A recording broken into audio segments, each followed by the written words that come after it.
Welcome back, everybody, to the C-Suite Sherpa podcast. I'm your host, Brian Marshall, where we shine a spotlight on great experts and resources for the C-Suite. So, speaking of great resources, we have got a great guest today, Christine with Impact Initiative. Tell us about what you do and who you do it with. Yeah, so at Impact Initiative, we are a leadership development company, and we always say leadership is great. Conferences are typically boring, but we want to get you in a place where you know what to do on Monday. So we bring real solutions, vision, mission, core values, and we do it in a fun way. We get people out of their offices in a pattern interrupt so that they can learn and grow together and know what they're doing differently on Monday to actually achieve their goals. So, it's funny because I own a software company. We work on vision, mission, values, and people always roll their eyes like, oh gosh, here we go again. But I know from our conversations that what you do is really fascinating.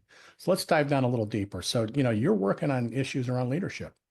And let's face it, leadership is in short supply. It's, across the world, we see the leaders that are out there making decisions for government and for business. And I go, that's the best we can do. So what are Mhm. some of the things you do to help leaders become great leaders? Most people, we go to school, we do all these things, but we never really take the time to understand who we are as a leader. So that's kind of where we start, is we start with who people are as a leader, and not just a test that tells you your leadership style. I think those things can be valuable, but we really try to connect people with what matters most to them and start with that, because if the leader is healthy, then everybody is going to win, right? Everyone's going to get better if we're growing and getting better and understanding who we are and who we're created to be as a leader, versus just trying to like slap our name on who we've seen as a good leader in our path and in society. And so it's really starting with identity, honestly. And so that sounds a little deep, I would say, for most leaders, but we do it in a way that's quick and actionable. We can usually shift a company and get everybody realigned within just one weekend. Well, you brought up a key topic around identity, and I think that one of the problems, at least when I was growing up and learning to be a leader, is that I had a bunch of people that were my role models that were titans of industry, and they were ruthless. And there's something that you mentioned earlier before we started the podcast about this idea of being of service. So tell us more about that, helping leaders become of service. Yeah, I'm huge believer in reciprocity, and I think a lot of times we just will do something to get something, and that's not actually reciprocity. And so I think about it from a place of say a tree. You don't go up to a tree and like the tree doesn't hold on to its apples. It's there to serve its fruit. And I think we're the same as humans. It's just for some reason we hold all of our fruits to ourselves, and we're not there to ask, how can I serve you? And just show up to serve people. But if a tree held onto its fruit, its branches would eventually break. And I think a lot of times in business, our contracts or organizations, they break down because we're not actually in service of others, and we're showing up to see what we can get for ourselves from a good place. Usually, like, we have needs, but if we just show up and we serve, we see how we can help, we understand, we start by listening to what other people need. If you can solve a problem, you'll make a lot of money, and you'll make a big impact. And so I think if you lead with service first, you get what you need in return, and you're not actually focused on it. You're focused on the needs of others, which makes everyone feel better. There was a book I read a long time ago, and it talks about the four stair steps, and it's survival, success, and then ultimately significance. There was survival, stability, success, and significance, and it really impacted me because I was chasing success. I was taught, hey, you want to be successful. So I was fortunate to achieve success, and then I realized that's it. Wait, this Mm-hmm. isn't what I thought it was. And then I found out there's a whole nother thing, which is called significance, which is about making others' lives better. And the Mm-hmm. byproduct of that is success. So it sounds like that's kind of what you're talking about, right? Don't focus on, hitting the goals and making money. If you do the right thing, people will help you do that. They'll go through walls for you. And Yeah, and find me a truly impactful person that's not successful financially or, monetarily. There's not a lot of people out there who are truly impactful that don't have success that follows. If we focus on the right things, we'll find what we're looking for. Yeah, absolutely. So people come to you, and let's talk about the kinds of companies you work with. You're working with companies, I would guess, is it just Colorado, North America? Tell me a bit about who you work with, specifically where they're located. You talk about doing offsite intensives. Tell us a bit about that too. Yeah, so we work with a couple different, I would call buckets of people. So the first one is our larger companies. So we have a couple programs and offerings that we serve companies that are fully at scale. So they have probably thousands of employees. They have a key leadership team that's under probably about 50 or under 50. And we work with people all over the world for that offering. We have lots of clients in Australia and Europe, lots of clients here. We're kind of industry agnostic, but the most of our clients are in the entertainment industry. So think Hollywood, music, and then the construction, real estate, and service industries. And then the third bucket there is like IT or tech and AI. So I don't know why those three industries, that's just kind of what has been popular. And then our second offering is we have actual networking groups here in Colorado that we're just getting ready to launch. Actually, we did them before COVID. We had them all over the United States, and we had one in Mexico and one in Canada. But through COVID, they kind of in person was challenging. So we're getting ready to relaunch those. And so those are specific to the health and wellness industry. And then we have another one that's going to be launching actually next week for the service industry. So real estate agents and construction, home services, salons. We've worked with a lot of those companies, honestly, because I own two other service-based businesses in that industry. So I just love that. And I think we have local business has such a big impact on our states, on our cities. And so I'm super passionate about serving those people as well. So those are our two offerings. And like I said, we can go pretty much anywhere, but those networking groups right now are Colorado based. We will be Got it. expanding with Got this it. year. So just, one additional question around that. You do just a little bit, maybe 1 minute about the offsite intensives. So those are obviously in person. Yes. You do those in Colorado primarily, or do you travel off to where clients are? Just maybe give us a little snippet about that.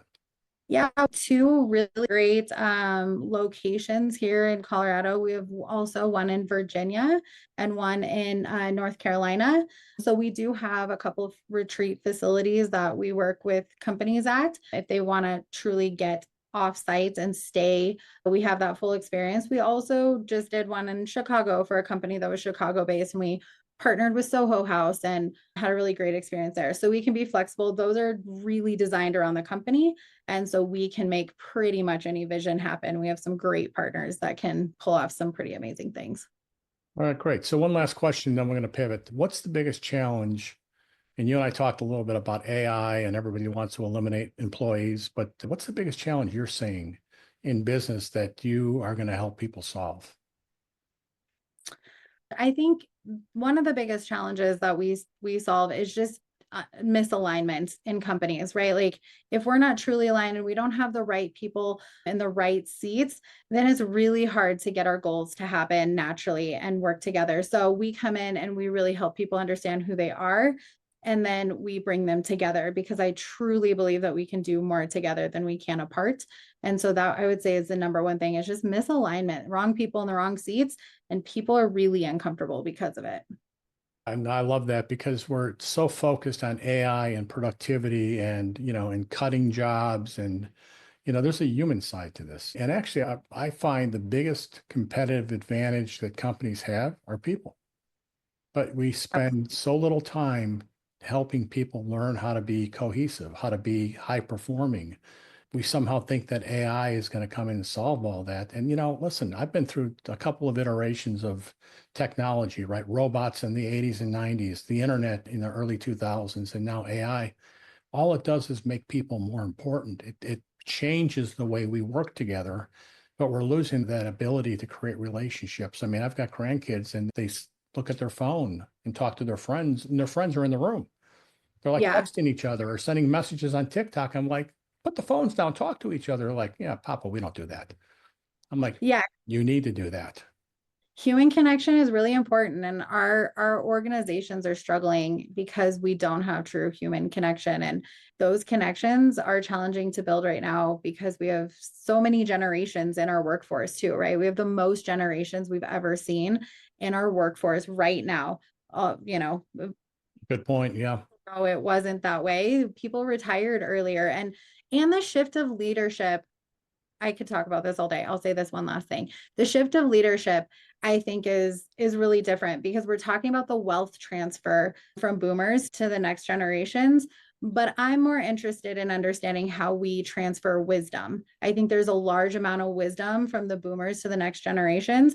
That is just a huge gap. And we're seeing real challenges with that in the workplace. So, yeah, that connection piece is just, that's the main thing that we focus on Yeah. because it'll make the biggest impact. We're running out of time here. I want to make sure we cover one last thing, but that's something maybe a different time we'll get together and talk about knowledge transfer because we're destined to make the same mistakes over if we don't transfer that knowledge. So let's shift gears. I want to do something a little bit fun. I'm just going to ask you some quick questions. We call it the lightning round. You've seen it before, and whatever comes to mind, just let that be your answer. I want to showcase you and your personality. So let's get to know Christine. So if you're ready, Yeah. okay, good. Simple question: coffee or tea? Coffee. Okay, cats or dogs? Dogs. All right, if you can grab one item right before the zombie apocalypse, what would it be? Ooh, that's a good one. My shampoo. I've never heard anyone say that before. We'll have to explore that later. So, favorite quote or phrase that you think about often? Mm, just because you can doesn't mean you should. Ah, love that one. How about a favorite movie or streaming series, something that you'd recommend that you've watched? Yeah, Wonder Woman is I'm not a TV Oh, person, but I do love an occasional movie. So Wonder Woman. okay, cool. Book that you'd recommend to, it doesn't have to be a business book, but just a book that really influenced you that you'd recommend. Good to Great, which I think you might have been referencing earlier, is one of I read it every year. Yeah. How about a bucket list item that you've already accomplished? Skydiving. Oh, really? So one time, multiple times? Just once. I want to do it again. Skydiving, it's amazing. You should It probably do is. it. I've done it. We could I've go done a together. lot of crazy stuff, back when I used to have hair. So skydiving, done bungee jumping. I've done a Yep. lot. Bucket list item you haven't accomplished yet. Racing and NASCAR. We should talk. I might be able to help you with that. I used to coach race teams. What? Yes, I have been known to get tickets. I drive a pretty fast car because I like to go fast on the road in business. But yeah, Why I am want I not shocked to, about that? yeah, Not a surprise. Awesome. I want to do that. But no, it's very cool. I've stood on the track, for lots of different races, and I'm going, I can't believe I'm getting paid to do this. This is so cool. Biggest obstacle that you've ever had to overcome, and what's one big lesson that you took away from that? I was diagnosed with a terminal brain condition when I was pregnant with my third child. I was running two companies at the time, and I was a children's director for a church. And I had to let it all go and take time off. I'm completely healed now, so everyone can breathe. But the biggest lesson that I learned through that is if you don't take the time to rest, your body or the universe, whatever you believe in, will make you. Yeah. So take the time, prioritize your health because it is the most important thing. If you don't have your health, you really can't succeed. You can't build relationship. You can't make money. I didn't have my eyesight for 2 months and it's really hard to do literally anything with no eyesight. So yeah, that was probably to date the biggest lesson that I've ever learned. Well, most people don't have to face that, but what's sad is most of us have to go through something like that to wake up. Yeah. So, all right, well, cool. So I know people are going to want to reach out to you. So what's the best way for people to reach you? And by the way, if, when you're listening to this video, we'll put it all in the description. So if you didn't get it all from Christine, check out the description on the video on our YouTube channel. We've put all her contact information there. So tell us best way to contact you. Yeah, LinkedIn. I'm most active on LinkedIn. So Christine Hernandez, and I'm with impactinitiative.network. All right, we'll put all that out there on the description so that people can reach out to you. And Christine, I wish we had another hour. I mean, we're just scratching the surface on some cool topics to talk about. So definitely want to follow up with you and talk some more. Thanks for being a guest on the podcast, and I love what you're doing. Thanks. Thanks so much for having me. It was super fun.